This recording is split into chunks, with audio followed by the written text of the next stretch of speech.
मेरे प्यारे साथियों, आपका हमारे चैनल बालाजी महाकाल में वेलकम है। साथियों, अगर कहानी आपको अच्छा लग रहा है तो लाइक करें, शेयर करें अपने दोस्तों को, ताकि वो भी कहानी का आनंद उठा सके। एपिसोड 821 सरसरी द्वीप छोड़े। बुजुर्ग वह और अधुराज उस पुराने मंदिर में एक साथ बैठे थे और उसके सामने विपिन के बारे में विस्तृत जानकारी थी। कुबड़ा, मेरा नाम मानना है कि विपिन के पास एक असाधारण पृष्ठभूमि होनी चाहिए। अब वह एक संकीर्ण दृष्टिकोण वाला व्यक्ति निकला जिसने एक साहसिक कार्य के लिए अपना संप्रदाय छोड़ दिया। विपिन की जानकारी पढ़ते समय अधुराज ने नाक में दम कर दिया। मैंने उस प्राचीन संप्रदाय के बारे में कभी नहीं सुना जिससे वह आता है। यह संप्रदाय वास्तव में उसके क्षेत्र में एक मजबूत ताकत है, लेकिन श्वेत दुनिया में संप्रदायों की तुलना में यह निम्न स्तर पर का बुजुर्ग है। उन्होंने टिप्पणी की कि मैंने उन्हें आपके जैसा ही गलत समझा। मैंने उसकी पृष्ठभूमि में उसकी मजबूत शक्ति का योगदान दिया, लेकिन चूंकि यह सच नहीं है, इसलिए एकमात्र बहाना यह होना चाहिए कि वह आध्यात्मिक प्रतिभाशाली है। मैं सहमत हूँ कि वह वास्तव में प्रतिभाशाली है और प्रतिभा के मामले में वह आपके बड़े भाई से भी अधिक उत्कृष्ट हो सकता है। क्या आप गंभीर हैं? उसका मेरे बड़े भाई से कोई मुकाबला नहीं है, अधुराज ने तिरस्कार पूर्वक कहा। ठीक है, क्योंकि उसकी कोई भव्य आश्चर्यजनक पृष्ठभूमि नहीं है, इसलिए आप बिना किसी डर के उसे मार सकते हैं, लेकिन अपनी प्रसिद्धि के लिए बेहतर होगा कि आप उसे सरसरी द्वीप के बाहर कहीं मार डालें और अपने आप को उजागर ना करें, एल्डर ने कहा। मैंने देखा कि अधुराज ने सिर हिलाया और उसकी आंखों में एक ठंडी रोशनी चमक उठी। विपिन की जानकारी पढ़ना जारी रखने से पहले इस बुजुर्ग को देखकर यह मुस्कुराने पर मजबूर हो गया। वैसे इस लड़के का गुरु एक असामान्य व्यक्ति प्रतीत होता है। एक श्वेत क्षेत्र विशेषज्ञ के रूप में वह 3 दाव मास्टर छात्राओं को पढ़ाता है और उसमें से एक ने शून्य मंदिर में प्रवेश किया है। हाँ, इसी आदमी के बारे में कुछ दिलचस्प है, लेकिन आपने जिन 3 दाव मास्टर छात्र का उल्लेख किया है वे काफी सामान्य है, और जो शून्य मंदिर में प्रवेश करता है वह अज्ञात है। बुजुर्ग ने अपना सिर हिलाया और इस मामले पर कोई ध्यान नहीं दिया। वास्तव में जिस व्यक्ति ने शून्य मंदिर में प्रवेश किया, जिसके बारे में उन्होंने बात की, वह लक्ष्मी गोपाल था और उसने सामान्य प्राप्त किया। वह शून्य मंदिर के 18 मास्टरों में से एक थे। प्रसिद्ध मास्टर ब्लड सेवर उन्हें गलत समझ गया क्योंकि उन्होंने मंदिर में कम प्रोफाइल में प्रशिक्षण लिया है और शायद ही काफी अपने गुरु प्रेमचंद का उल्लेख किया था। इसके अलावा मंदिर श्वेत दुनिया में एक वास्तविक अधिपति था और आध्यात्मिक पूजनीय था, इसलिए इसके बारे में जानकारी हमेशा एक रहस्य थी। परिणाम स्वरूप पिछले कई दिनों में जिया कबीला यह जानने में असफल रहा कि Lakshmi Gopal master blood saver था। वंशिका के लिए अधुराज को हराने के बाद विपिन सरसरी द्वीप पर रहे जेवियर से दोबारा मिलना उसके लिए कठिन था, इसलिए उन्होंने अपने पुराने दिनों के बारे में बात करते हुए आधा महीना साथ बिताया। बाद में उन्होंने जाने और अलविदा कहने का फैसला किया। इसका अगला गंतव्य पूर्व का तंग था। चूंकि सरसरी द्वीप पर उसका प्राथमिक मिशन मिथिलेश को मारना पूरा हो गया था, अब वह से निकलने का समय आ गया। तीसरे भाई, आप पहले पूर्व के तंग में जाए और बाद में जब मैं व्यस्त नहीं रहूंगी तो मैं वहां जाऊंगा और आपको ढूंढूंगा।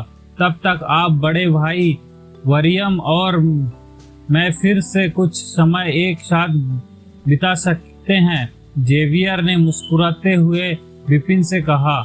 जिस दिन बाद वाला चला गया, यह एक सौदा है बड़े भाई, और मैं वहां आपका इंतजार करूंगा। विपिन उसे देखकर मुस्कुराया। हरे रंग का पोशाक में विपिन को अलविदा कहने के लिए आते ही वंशिका की धीमी आवाज गूंज उठी। मेरी मदद करने के लिए आपका बहुत बहुत धन्यवाद। इससे पहले उन्होंने कभी कहा कि कृपया अपनी अगली यात्रा के दौरान ध्यान रखें, क्योंकि ऐसा लगता है कि यदुराज इस मामले को आसानी से नहीं छोड़ेगा। समझ गया, धन्यवाद। विपिन ने उसकी ओर सिर हिलाया। यह मेरा संदेश टोकन है। द्वीप छोड़ने के बाद जब भी आप मुसीबत में पड़े तो मुझे एक संदेश भेजे और मैं आपकी मदद के लिए किसी को भेज दूंगा। यह कहते हुए वंशिका ने विपिन को एक संदेश टोकन दिया। विपिन ने फिर से धन्यवाद दिया। ओह, वैसे मुझे आपको एक और बात बतानी है, वंशिका ने आगे कहा। पिछली बार जब आपने मुझे बहन साधना के बारे में पूछा था तो मैंने आपको बताया था कि उन्हें जहर दिया गया था और उस समय डॉक्टर उसकी मदद के लिए कुछ नहीं कर सके थे। मैंने सुना था कि उसकी हालत बहुत खराब हो गई थी। वह हर समय पूर्व के तंग में अपने महल में रहती है। वर्षों पहले जब मैं अपने पिता के साथ उसके महल में जाता था तब भी मैं उससे मिल सकता था, लेकिन हाल ही में मैंने उसे वहां एक बार भी नहीं देखा। ये शब्द सुनते ही विपिन के चेहरे के भाव अचानक बदल गए। जहर, बर्फीले दिल के जहर से विपिन को यह विचार आया तो उसने अपना हाथ भींच लिया।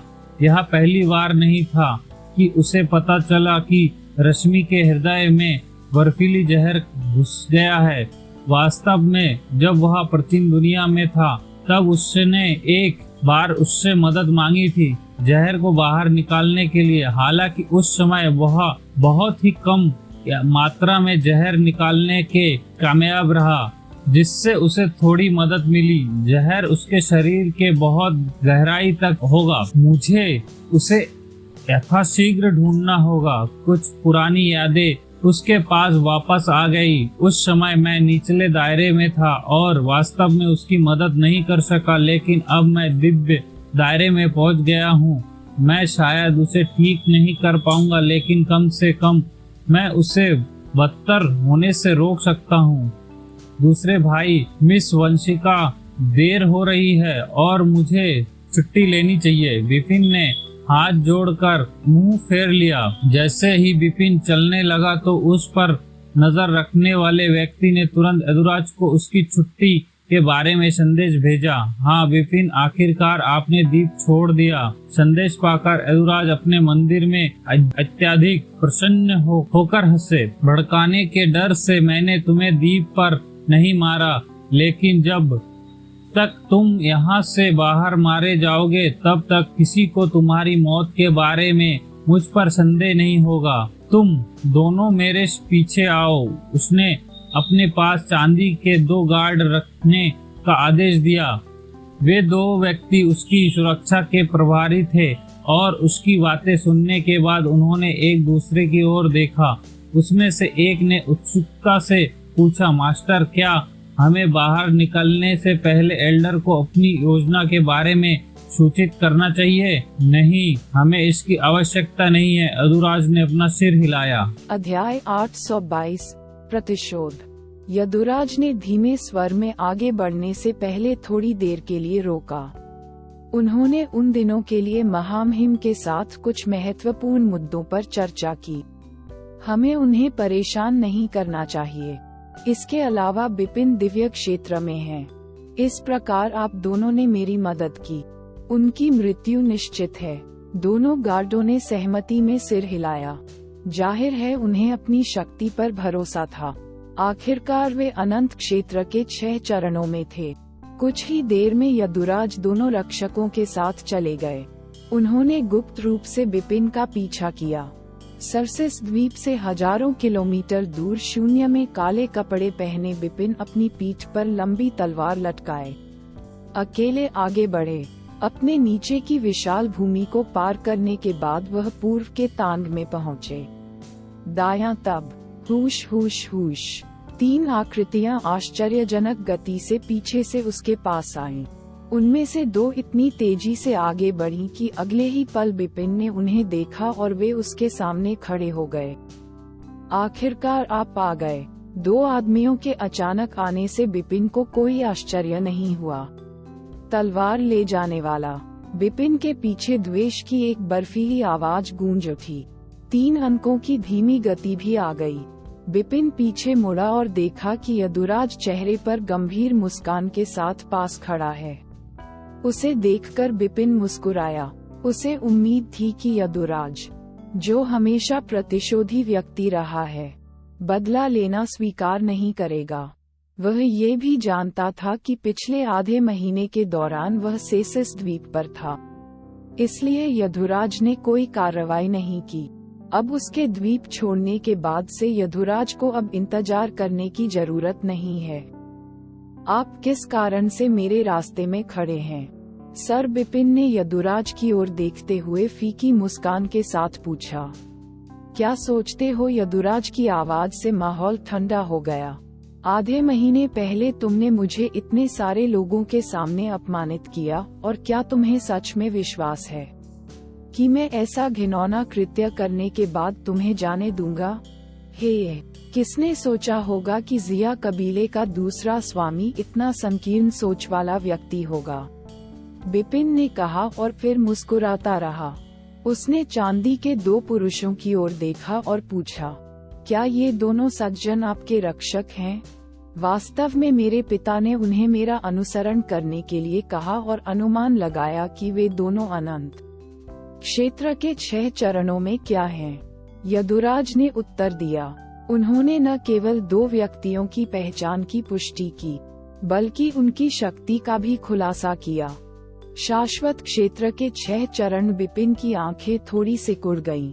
अनंत क्षेत्र में प्रत्येक चरण पिछले चरण की तुलना में अधिक शक्तिशाली होने के कारण 5 चरणों की तुलना में 6 चरणों ने बहुत बड़ा अंतर पैदा किया।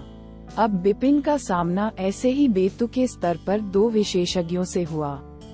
सौभाग्य से जब मैंने यदुराज से रक्त युद्ध क्षेत्र में युद्ध किया तो मैंने अपनी शक्ति को नियंत्रित कर लिया, जिससे उसे लगा कि मैं 5 चरणों में हूँ। अन्यथा वह मुझे मारने के लिए 2 से अधिक रक्षकों को यहाँ लाता।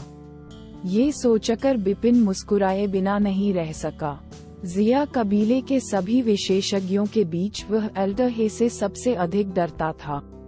यदि वह उस समय इस बुजुर्ग से युद्ध करता तो वह निश्चित रूप से हार जाता। यदुराज ने बड़े से नहीं बल्कि 2 गार्डों से मदद मांगी। इस बारे में बिपिन का मानना था कि वह उन्हें अपने दम पर संभाल सकता है। बिपिन ने उन्हें अपने सच्चे इरादों के बारे में सूचित नहीं किया, लेकिन कहा कि मुझे मारने के लिए शाश्वत क्षेत्र के 6 चरणों में 2 विशेषज्ञों को यहाँ लाया हूँ। यदुराज, आप वास्तव में मेरे बारे में बहुत ज्यादा सोचते हैं। बिपिन ने उपहास किया और उसकी आंखों में द्वेष की चमक उठी। ऐसा लगता है जैसे मैं आज यहीं मरना होगा। बिल्कुल, यदुराज ने गहरी आवाज में कहा। आजकल अनंत दुनिया में हर कोई आपको नंबर 1 दिव्य क्षेत्र विशेषज्ञ के रूप में बोलता है, लेकिन एक मृत व्यक्ति उस सम्मान के लायक नहीं है। मैं आपको मारने के बाद इस उपाधि का दावा करूंगा। आखिरकार मुझे पता चला कि अनंत विश्व में नंबर 1 दिव्य क्षेत्र विशेषज्ञ के रूप में आपने अपना खिताब बरकरार रखा। इसका क्या मतलब है? बिपिन ने तिरस्कार पूर्वक व्यंग्य किया। ये देखकर यदुराज ने ठंडी आवाज में कहा कि यह जानकर भी आप क्या कर सकते हैं? मुझे यह मत बताएं कि आप आज जीवित रहने का इरादा रखते हैं। क्या ऐसा इसलिए है कि बिपिन ने उन शब्दों पर अपनी भौहें चढ़ा लीं। बिना किसी बातचीत के उन्होंने वांसिका से प्राप्त संदेश टोकन निकाल लिया। वे सरसिस द्वीप से अधिक दूर नहीं थे, इसलिए यदि उसने सहायता के लिए वांसिका को एक संदेश भेज दिया तो जल्द ही उनके रास्ते में कोई आ जाएगा। हालांकि जब बिपिन ने ऐसा करने की कोशिश की तो उन्होंने पाया कि उनका संदेश उस शून्य से बाहर नहीं निकल सका जहां वह रहता था। क्या चल रहा है, उसने असमंजस में पूछा।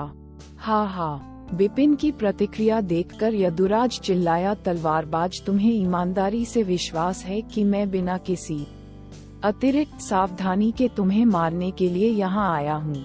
मुझे पता था कि कुतिया वांसिका आपकी देखभाल करती है और जाने से पहले आपको अपना संदेश टोकन देती है।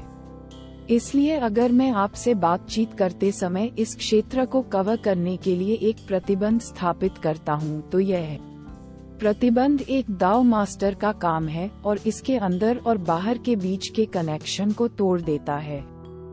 कहने का तात्पर्य यह है कि इस समय इस शून्य में आपका संदेश टोकन काम नहीं कर रहा है। कोई भी आपको बचाने नहीं आएगा। वास्तव में बिपिन ने अपनी भौहें सिकोड़ लीं। उन्होंने टोकन को अपनी इंटरस्पेशियल रिंग में वापस रख दिया और फिर से मुस्कुराते हुए कहा, यदुराज, ऐसा लगता है कि मैंने आपको कम आंका है। आप जितना मैंने सोचा था उससे कहीं अधिक चालाक हैं। उसे मार दो। यदुराज की ठंडी आवाज ने उसके गार्डों को हथियार उठाने के लिए उकसाया। उसका धैर्य खत्म हो गया और वह अब और बेकार बातचीत नहीं करना चाहता था।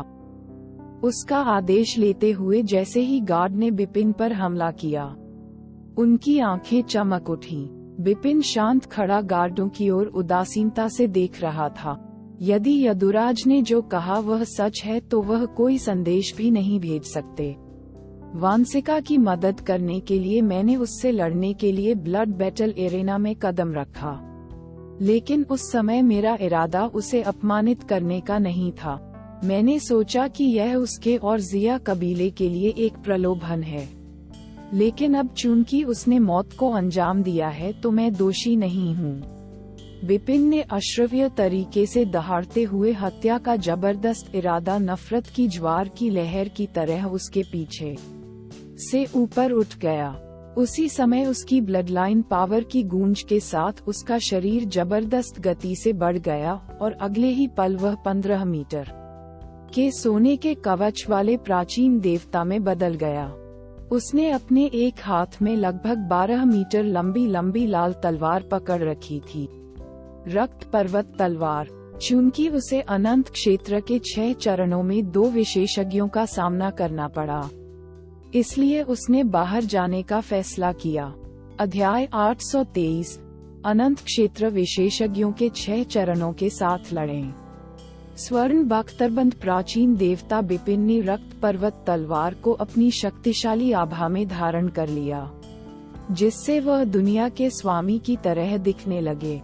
गार्ड बिपिन की आभा से आश्चर्यचकित हो गए, लेकिन उन्हें दौड़ाना जारी रखा। वे इस प्रभुत्वशाली आभा वाले किसी भी दिव्य क्षेत्र विशेषज्ञ से कभी नहीं मिले। हालांकि अनंत क्षेत्र के 6 चरणों के विशेषज्ञ के रूप में वे इससे अप्रभावित थे। भाड़ में जाओ, मरना। गार्डों ने एक के बाद एक चिल्लाकर बिपिन पर बाईं और दाईं ओर से एक साथ हमला किया। उनमें से एक के पास एक लंबा सोने का भाला था और जैसे ही वह भाला समुद्र की ओर भागते हुए ड्रैगन की तरह चमकता था, हवा को भेदने वाली डरावनी आवाजें गूंजती थीं। दूसरे ने एक लंबा काला चाबुक लहराया जो एक काले सांप की तरह लग रहा था। उसने बिपिन के गले पर एक अजीब तरीके से हमला किया, जैसे कि वह उसका गला घोंट रहा हो। किसी भी गार्ड ने अपनी शक्ति पर लगाम नहीं लगाई। उनकी चालों ने पूरी तरह से उनकी ताकत का प्रदर्शन किया। चाल देखकर बिपिन भयभीत नहीं बल्कि उत्साहित था। जैसे ही उसने छलांग लगाए, अगले ही पल उसकी तलवार से एक लाल बादल तैरने लगा। बैम! शून्य को अचानक झटका लगा। बिपिन की तलवार सीधे भाले और चाबुक से जा टकराई। शाश्वत क्षेत्र के 2-6 चरणों वाले विशेषज्ञों के हमलों का सामना करने पर एक दिव्य क्षेत्र विशेषज्ञ कैसे पीछे नहीं हट सकता था। आप प्रहार के बदले प्रहार से लड़ना चाहते हैं। तुम्हारी हिम्मत कैसे हुई? तुम मृत्यु का न्याय करते हो। बिपिन की हरकत देखकर गार्डों ने अपने हमले तेज कर दिए। क्लैंग थ्वैक! टकराने की 2 धीमी आवाजें हवा में गूंजी और बिपिन पीछे हट गया और फिर से आगे बढ़ गया। उसकी तलवार 2 बार लगी। तलवार की 2 रोशनियां एक साथ चमक उठीं।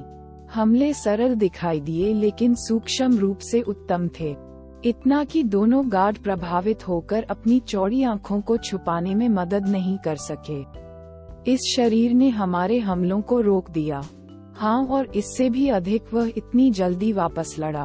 बात करते समय दोनों गार्डों के चेहरों पर आश्चर्य के भाव थे। उन्होंने सहजता से बिपिन के बेहतरीन प्रहारों को टाल दिया। हालांकि बिपिन ने उन पर फिर से हमला कर दिया। एक पल में ही उन्होंने दूरी खत्म कर दी और फिर से लड़ना शुरू कर दिया। Clang clang clang clang. लगातार टकराने की आवाजों ने उनके डेथ मैच के दौरान सब कुछ बहरा कर दिया और ऐसा प्रतीत होता है कि एक दूसरे पर सैकड़ों वार हुए।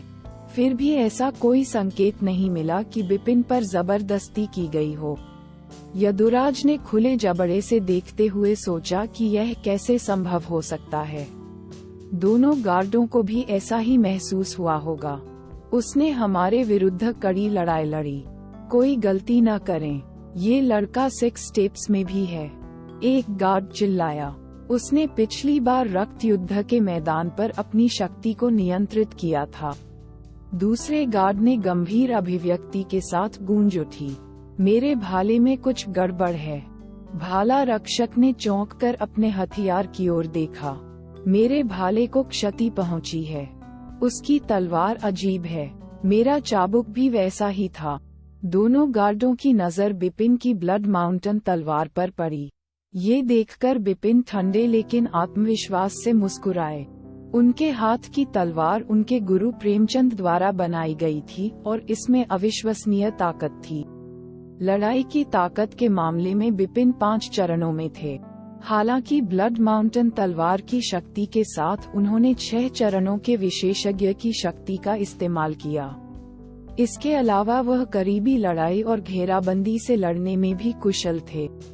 इसलिए 2-6 चरणों के तहत भी विशेषज्ञों के रोष के बावजूद वह अपनी बात पर अड़े रहे। सबसे बढ़कर ब्लड माउंटेन तलवार की कठोरता और तेज धार ने नीलकमल के जादुई हथियार को 5 वार से तोड़ दिया। दोनों रक्षकों के हथियार जादुई हथियार के समान स्तर के थे और यद्यपि बिपिन उन दोनों रक्षकों की तुलना में कम शक्तिशाली था, लेकिन वह 100 वार के बाद केवल रक्षकों के हथियारों में हल्की सी दरार डालने में सफल रहा था। यदि दोनों गार्ड 5 स्टेप्स में होते तो वह बहुत पहले ही उनके हथियार तोड़ चुका होता। ये लड़का वास्तव में असामान्य है। चलो इस लड़ाई को जल्दी से समाप्त करें, भाला रक्षक ने अपने साथी से कहा। अगले ही पल उसकी आभा बढ़ गई और उसका शरीर चौड़ा हो गया। उसकी मांसपेशियां उभर गईं और उसके चांदी के कपड़े फट गए। एक पल में वह एक जंगली जानवर जैसा दिखने लगा। दूसरे गार्ड के साथ भी यही हुआ। वे पहले से कहीं अधिक शक्तिशाली दिखाई दिए। क्या वे कोई गुप्त कौशल प्रदर्शित कर रहे हैं? बिपिन ने जोर से हंसते हुए सोचा। हालांकि वह जानता था कि वह सही था। उन्होंने अपने शरीर को सुधारने और अपनी शक्ति बढ़ाने के लिए एक गुप्त कौशल प्रदर्शित किया होगा। चीख! एक गार्ड ने दहाड़ते हुए तुरंत बिपिन पर हमला बोल दिया। ये देखकर कि गार्ड पहले की तुलना में तेजी से आगे बढ़ रहे थे, बिपिन ने रक्षात्मक रूप से अपनी तलवार तान दी। मेरे लिए उनसे युद्ध करना कठिन था, इससे पहले कि वे इस गुप्त कौशल का उपयोग करते। अब यह और भी कठिन साबित होगा। मैं अब उनका मुकाबला नहीं कर सकता। बिपिन ने अपना सिर हिलाया और घूंट पी लिया।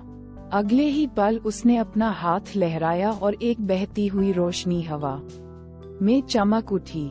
पलक झपकते ही रोशनी एक मजबूत कद काठी वाले कठपुतली लड़ाकू में बदल गई। बिना चेहरे के कठपुतली ने दोनों रक्षकों को दौड़ा दिया।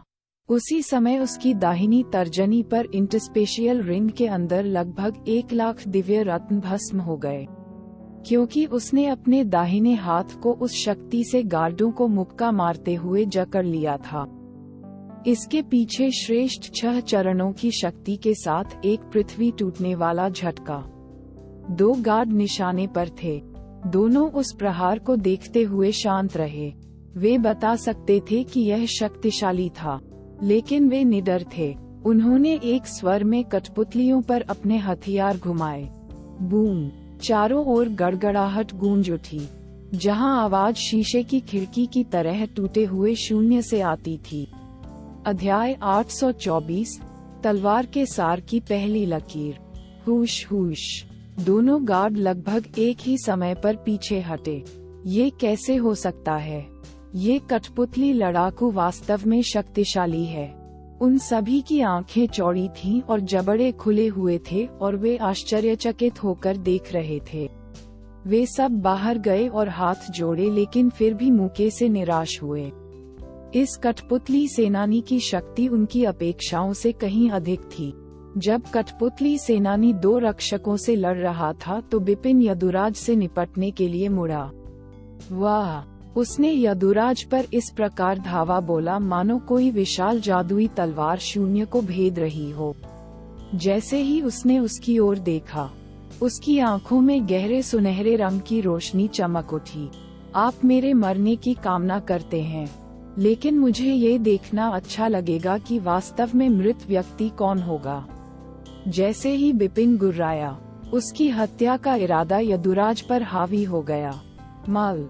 ये देखकर यदुराज उदास भाव से मुंह बनाने लगे। बिपिन को मारने की अपनी अतृप्त इच्छा के बावजूद उसने स्वीकार किया कि उसका उससे कोई मुकाबला नहीं था। उस समय ब्लड बैटल एरिना में बिपिन ने उसे 3 कमजोर प्रहारों से हरा दिया था। अब यदि बिपिन पूरी ताकत लगा देता तो उसे बिना किसी सवाल के मार दिया जाता। ऐसे नाजुक मोड़ पर यदुराज शांत रहे और एक ताम्रपत्र निकाला। तांबे की शीट सामान्य दिख रही थी, लेकिन जैसे ही उसने उसे कसकर दबाया तो तांबा मुड़ गया और उसमें से एक जबरदस्त शक्ति निकली। काबूम! आसमान में अंधेरा छा गया और आसपास के सभी जीव जंतु कांपने लगे। सारी शक्ति हवा में एक स्थान पर प्रवाहित होकर एक विशाल कांस्य हथेली बन गई। ताड़ इतना बड़ा था कि उसने आधे क्षेत्र को कवर कर लिया था और ऐसा लग रहा था कि वह वहां सब कुछ नष्ट करने में सक्षम था। हथेली के पीछे छुपे यदुराज ने बिपिन की ओर क्रूर मुस्कान के साथ देखा और विचार किया कि मैंने सोचा था कि वे दोनों रक्षक अकेले ही तुम्हें मार डालेंगे, लेकिन मुझे आपके तुरुप के पत्ते, कठपुतली सेनानी की उम्मीद नहीं थी। अब मैंने तुम्हें अपना तुरुप का पत्ता दिखा दिया है। खैर, आपको गर्व महसूस होना चाहिए। जाओ उसे मार डालो। जैसे ही यदुराज ने धीमी आवाज में आदेश दिया, कांस्य हथेली तुरंत शून्य और उसके रास्ते में आने वाली हर चीज को कुचलते हुए बिपिन की ओर गिर गई। जहां से यह गुजरा वहां अंतरिक्ष विस्फोट हुआ, जिससे एक बड़े क्षेत्र में स्थानिक अशांति पैदा हो गई। क्या ये दाव मास्टर की शक्ति है? बिपिन ने हथेली को घूरते हुए जोर से निगल लिया। वह इतना बड़ा और शक्तिशाली था कि बिपिन खुद को एक हाथी के सामने एक छोटी चींटी महसूस कर रहा था। इसकी शक्ति ने उसे पंगु बना दिया। उनकी शक्ति जिया कबीले के दूसरे स्वामी के रूप में उनकी स्थिति के अनुरूप है। बिपिन की आंखें शांत रहने के लिए शांत तरीके से संकुचित हो गईं। ऐसा कोई समय नहीं था जब उन्होंने ये स्वीकार नहीं किया था कि जिया कबीले के दूसरे स्वामी यदुराज के पास जीवन रक्षक वस्तु थी। उसने पहले उसे एक सम्राट हथियार को खत्म करते हुए देखा था, इसलिए यह निश्चित था कि जिस व्यक्ति के पास सम्राट हथियार होगा उसके पास कुछ जीवन रक्षक वस्तुएं होंगी। यह मेरी जीवन रक्षक वस्तु का उपयोग करने का समय है। बिपिन की आंखें और भी सिकुड़ गईं क्योंकि उसने एक टोकन निकाला। उन्होंने अपने गुरु प्रेमचंद से टोकन प्राप्त किया और उसके अंदर तलवार सार की 3 धारियां थीं। अपनी इच्छा शक्ति का प्रयोग करते हुए उसने स्वॉर्ड एसेंस की पहली लकीर पकड़ ली। तब ये तुम्हारी हथेली और मेरी तलवार के बीच युद्ध होगा, सार। बिपिन ने अपने दांत पीस लिए। जैसे ही कांसे की हथेली गिरकर उसे कुचलने ही वाली थी कि तलवार की हल्की सी गूंज सुनाई दी। उसके बाद जहां वह खड़ा था वहां तलवार की चमकदार रोशनी चमक उठी। प्रकाश लगभग 2 मीटर लंबाई में पतला और छोटा था, हालांकि इसके पीछे एक भयानक शक्ति थी। प्रकाश आगे बढ़ा और एक काले अंतराल को छोड़ते हुए शून्य को खोल दिया। अद्भुत गति से यह ठीक हथेली पर टकराया जिसके पीछे एक दाव मास्टर की पूरी शक्ति थी। जब प्रकाश ने हथेली को बीच से 2 भागों में काट दिया तो एक जोरदार कट की आवाज पूरे स्थान पर गूंज उठी। कटौती से बड़ी मात्रा में बिजली आसपास के वातावरण की ओर बेतहाशा विकीर्ण हुई। हथेली से टकराने के बाद रोशनी कमजोर नहीं हुई। ये बिपिन की इच्छा के तहत यदुराज की ओर बढ़ता हुआ आया। शिंग, रोशनी बहुत तेज थी, इससे पहले कि वह प्रतिक्रिया कर पाता। ये यदुराज के शरीर में घुस गया। वह वैसा ही रहा जैसा वह पहले दिखता था, केवल उसकी उभरी हुई आंखों में भय और अविश्वास भरा था। जीवन रक्षक वस्तु बनाना और उसमें शक्ति संचय करना बहुत कठिन था, इसलिए यदुराज की ताम्रपत्र अत्यंत मूल्यवान साबित हुई। इसे बनाने में अपने कबीले के एक शक्तिशाली दाव मास्टर को काफी समय लग गया था। हालांकि इसके भंडारण के दौरान कुछ शक्ति नष्ट हो गई थी, लेकिन इसके द्वारा जारी की गई शक्ति एक दाव मास्टर की प्रतिद्वंद्वी थी। उनके पिता ने उन्हें यह अनमोल चीज इस उम्मीद से दी थी कि किसी दिन आपातकालीन स्थिति में इससे उनकी जान बच सकेगी। अपनी कुलीन पृष्ठभूमि के बावजूद उनके पास यही एकमात्र जीवन रक्षक वस्तु थी। उसने कभी सपने में भी नहीं सोचा था कि बिपिन की जीवन रक्षक वस्तु उससे कहीं अधिक शक्तिशाली थी, वास्तव में बहुत अधिक शक्तिशाली। उस प्रकाश के पीछे की शक्ति एक दाव मास्टर पर आसानी से हावी हो सकती है। कांस्य हथेली को तोड़ने के बाद उसने यदुराज को मार डाला और उसके बाद भी प्रकाश ने एक शक्तिशाली शक्ति उत्सर्जित की। बिपिन की इच्छा के तहत तलवार की रोशनी दोनों गार्डों की ओर चमकी। इस तलवार की रोशनी किसने बनाई? इस प्रश्न के साथ ही यदुराज की चेतना का अंतिम निशान भी खो गया। जिया कबीले के दूसरे स्वामी, शाश्वत विश्व के पूर्व नंबर 1 दिव्य क्षेत्र विशेषज्ञ की मृत्यु हो गई। अध्याय 825 रोष, दूसरा मास्टर। नहीं, यदुराज की मृत्यु देखकर दोनों रक्षक भय से पीले पड़ गए। जब उन्होंने बिपिन के नियंत्रण में तलवार की रोशनी को अपनी ओर चमकते देखा तो उनका डर शांत हो गया। सिर्फ 2 गार्ड जिनके पास यदुराज की तरह कोई जीवन रक्षक वस्तु नहीं है। कांस्य हथेली को तोड़ने और यदुराज को मारने के बाद भी तलवार की रोशनी शक्तिशाली दिख रही थी। इसके पीछे की शक्ति 1/10वें हिस्से से कम हो गई, लेकिन यह एक दाव मास्टर की शक्ति थी जिसे 2 शाश्वत क्षेत्र विशेषज्ञों के रूप में 2 रक्षक कभी भी झेल नहीं सके। लानत है, खत्म हो गया। तलवार की रोशनी ने 2 गार्डों पर अद्भुत गति से वार किया और एक के बाद एक उनके शरीर को छेदते हुए उनके जीवन को नष्ट कर दिया। उसके बाद आखिरकार तलवार की रोशनी हवा में गायब हो गई। समुद्र के ऊपर अपने हाथ के झटके से बिपिन ने 3 मृत व्यक्तियों के खजाने और इंटरस्पेशियल रिंग्स को निगल लिया और उनके शरीर को टुकड़े टुकड़े कर दिया। काम पूरा करने के बाद उसने राहत की सांस ली और अपने हाथ में टोकन देखा। मास्टर ने कहा कि स्वॉर्ड एसेंस की पहली लकीर इस टोकन में तीनों में से सबसे कमजोर थी। उन्होंने प्रेमचंद के शब्दों को याद करते हुए अपनी आंखें सिकोड़ लीं। उन्होंने जो स्वॉर्ड एसेंस चलाया, उसने पहली लकीर की नकल की। हालांकि इसने फिर भी यदुराज की कांस्य हथेली को ढहा दिया, जिसके पीछे एक दाव मास्टर की शक्ति भी थी। जाहिर तौर पर यह हथेली उनके स्वॉर्ड एसेंस के लिए कोई मुकाबला साबित नहीं हुई। स्वॉर्ड एसेंस की पहली स्ट्रीक इतनी शक्तिशाली होने के बावजूद स्वॉर्ड एसेंस की अन्य 2 स्ट्रीक कितनी शक्तिशाली हो सकती हैं?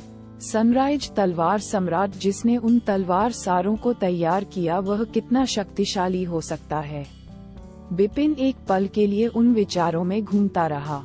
अपना सिर हिलाते हुए उसने इस बारे में सोचना बंद कर दिया और चारों ओर देखा और खुद से बड़बड़ाया कि बेहतर होगा कि मैं अब इस जगह को छोड़ दूं। वह तुरंत चल पड़ा। उनके जाने के 1 घंटे बाद इस शून्य स्थान पर एक बूढ़ी आकृति प्रकट हुई। वह कोई और नहीं बल्कि जिया कबीले के महान दाव मास्टर एल्डर थे। जब वह प्रकट हुए तो उनकी अभिव्यक्ति गंभीर थी। ठंडी आंखों से उन्होंने चारों ओर देखा और प्रतिबंध यदुराज सेट और लड़ाई की कुछ शेष ऊर्जा को महसूस किया। हाँ, यही सेकंड मास्टर ने बिपिन को पकड़ लिया और उससे युद्ध किया। वह बिपिन से कम शक्तिशाली था, लेकिन उसके साथ के 2 रक्षक शाश्वत क्षेत्र के 6 चरणों के विशेषज्ञ थे। इसके अलावा उसके पास एक जीवन रक्षक वस्तु भी थी जो गुरु ने उसे दी थी। बिपिन को मारना उसके लिए आसान होना चाहिए था, हालांकि वह वही था जो नष्ट हो गया। बड़े ने अपनी ठुड्डी पर हाथ फेरा और चुपचाप विचार किया। जिया कबीले के सभी मुख्य शिष्यों के पास कबीले में उनके जीवन से जुड़ी एक वस्तु थी। इसलिए जैसे ही यदुराज की मृत्यु हुई, कबीले को ये पता चल गया। जल्द ही बड़े को इसका एहसास हुआ और वह उस स्थान पर पहुंचे जहां यदुराज की मृत्यु हो गई। क्या ऐसा हो सकता है कि बिपिन ने सेकंड मास्टर की हत्या कर दी हो, लेकिन बिपिन बिना किसी पृष्ठभूमि के सिर्फ एक दिव्य क्षेत्र विशेषज्ञ है? वह दूसरे मास्टर और उसके 2 रक्षकों को कैसे मार सकता है? इसके अलावा मास्टर ने कहा कि उसे लगा कि दूसरा मास्टर उस तांबे की शीट का उपयोग कर रहा है। तो फिर दूसरे मास्टर की मृत्यु क्यों हुई? मामले की असलियत जानने की कोशिश करते हुए बुजुर्ग की भौहें सख्त हो गईं। तभी उसने हवा में चमकती हुई तलवार के सार की एक धुंधली लकीर देखी। ये तलवार सार बहुत शक्तिशाली है। ये तलवार का राजा अजेय है। यद्यपि इसकी अधिकांश शक्ति नष्ट हो गई है, फिर भी यह तीक्ष्ण और भयंकर है। इसे बनाने वाला अत्यंत दुर्जेय रहा होगा। अनंत विश्व में 5 से अधिक लोग इतना शक्तिशाली तलवार सार नहीं बना सकते। आखिर ये शख्स कौन है? बुजुर्ग की आंखों में एक ठंडी रोशनी चमक उठी। चाहे आप कोई भी हो, मैं आपको भागने नहीं दूंगा। विशाल समुद्र के ऊपर बिपिन अपनी पीठ पर लंबी तलवार लटकाए बिना देर किए आगे बढ़ गए। जहां उसने यदुराज से युद्ध किया था, वहां से बहुत दूर होने के बाद और उसे यकीन था कि जिया कबीले के लोग उसे पकड़ नहीं पाएंगे। अंततः उसने एक निर्जन द्वीप पर आराम किया। जब जिया कबीले को यदुराज की मृत्यु के बारे में पता चलेगा तो वे क्रोधित हो जाएंगे।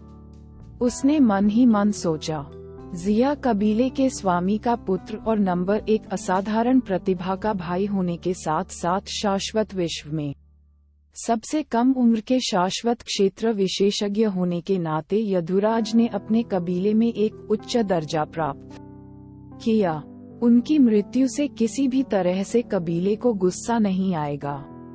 कहने का मतलब ये था कि बिपिन ने इस बार कबीले को अविश्वसनीय रूप से नाराज कर दिया। उसे उस समय यदुराज को मारना पड़ा, अन्यथा यह वही होता। वह जिया कबीले के लिए एक नगण्य आदमी हो सकता है, लेकिन अगर उसे घेर लिया जाए तो एक खरगोश भी काट लेगा।